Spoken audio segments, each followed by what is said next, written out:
অবরুদ্ধ প্যালেস্টাইনে টানা 18 মাস ধরে ইসরায়েলি হামলায় নিহতের সংখ্যা 50,000 ছাড়িয়েছে। একদিকে প্রতিদিন বাড়ছে মৃত্যুর সংখ্যা, অন্যদিকে অনাহারে চিকিৎসা না পেয়ে দুর্বিষহ হয়ে উঠেছে প্যালেস্টাইনের মানুষের জীবন। প্যালেস্টাইনের পক্ষে সোশ্যাল মিডিয়ায় আগে থেকেই সরব বাংলাদেশের হামজা চৌধুরী। 2021 সালে এফএ কাপের শিরোপা জয়ের পর দেশটির পতাকা নিয়ে সংহতি জানান। সম্প্রতি বাংলাদেশের হয়ে অভিষেক হওয়া এই মিডফিল্ডার এবার ঈদেও প্যালেস্টাইনের ব্যান্ড পরেন। সংহতি জানিয়েছেন জামাল ভুঁইয়াও।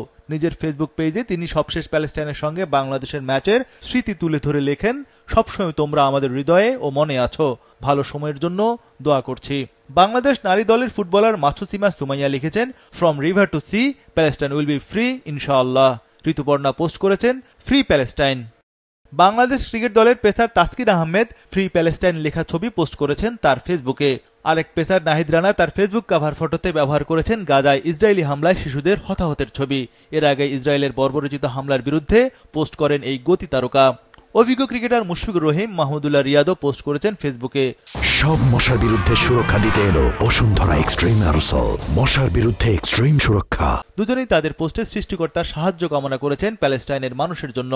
মেহেদী হাসান মিরাজ, তানজিম সাকিব, তানজিদ তামিম, নুরুল হাসান সোহান ইসরায়েলি হামলায় ক্ষোভ প্রকাশ করেছেন। টাইগ্রেসরাও সামিল হয়েছেন প্যালেস্টাইন ইস্যুতে। Top order batter Sharmin Supta ও সুলতানা শিমু পোস্ট করেছেন সোশ্যাল মিডিয়ায়।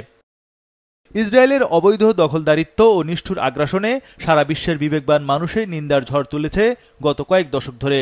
কিংবদন্তি ফুটবলার দিয়েগো ম্যারাডোনা এই বিষয়ে সবসময় ছিলেন সোচ্চার। ব্রাজিলের বিশ্বকাপ জয়ী রোনালদো নাজারিও কিংবা পর্তুগিজ সুপারস্টার ক্রিস্টিয়ানো রোনালদোর প্যালেস্টাইনের প্রতি ভালোবাসার কথা সবাই জানে।